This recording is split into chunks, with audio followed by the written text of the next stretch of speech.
Hi my dear மக்களே, இன்றைக்கி நம்ம ஃப்ரிட்ஜ் டூர் தான் பார்க்க போகிறோம். ஏழைக்கேற்ற எள்ளுருண்டை ஒரு ஸ்மால் ஃப்ரிட்ஜை எப்படிலாம் ஆர்கனைஸ் பண்ணலாம் அப்படிங்கிறது தான் நம்ம இந்த இதில் பார்க்க போகிறோம். ஒரு Whirlpool fridge, so 3 star fridge, small தான். என்னோடய ஃப்ரிட்ஜுக்கு மேலே வந்து ஒரு டாப்பில் வந்து ஒரு துணி விரிச்சிருக்கேன். எதுவுமே நம்ம பைசா கொடுத்து வாங்குறதில்ல.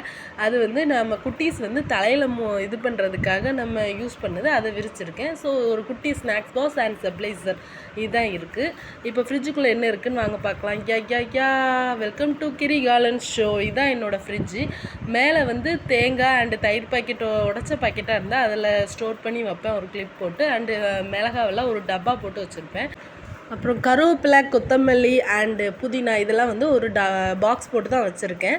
இஞ்சி வந்து நல்லா கழுவி காய வச்சு உள்ளே எடுத்து வைங்க. மண்ணோடு வச்சா நம்ம வேறு ஏதாவது வைக்கும்போது வந்து அதை விழுறதுக்கு வாய்ப்பு இருக்குது.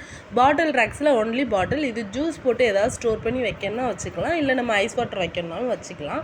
மேக்ஸிமம் வந்து நம்ம கருவேப்பிலை, கொத்தமல்லி வந்து இந்த மாதிரி பாக்ஸ் அல்லது கவர் போட்டு வைங்க, ரொம்பவே யூஸ்ஃபுல்லாக இருக்கும். வெஜிடபிள் ரேக்ஸில் எல்லா காய்கறிகளுமே வந்து நான் செப்ரேட்டாக ஒரு கவர் போட்டு தான் வைப்பேன். ஏன்னா கூலிங்கில் வந்து காய் வந்து சுருங்குறதுக்கு வாய்ப்பு இருக்குது.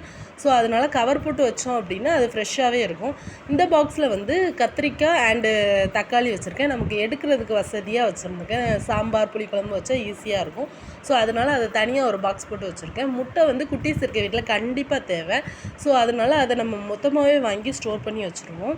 அண்டு சீஸ் அண்டு பால் பாக்கெட், தயிர் பாக்கெட்டை வந்து இந்த ரேக்கில் போட்டு வைப்போம். அண்ட் ஐஸ் க்யூப்ஸ் வந்து நான் மேக்ஸிமம் ஊற்றி வைக்க மாட்டேன். ஏன்னா குட்டீஸ் வந்து நமக்கு தெரியாமல் எடுத்துருவாங்க. ஸோ அதனால இது எம்டியாக இருக்குது.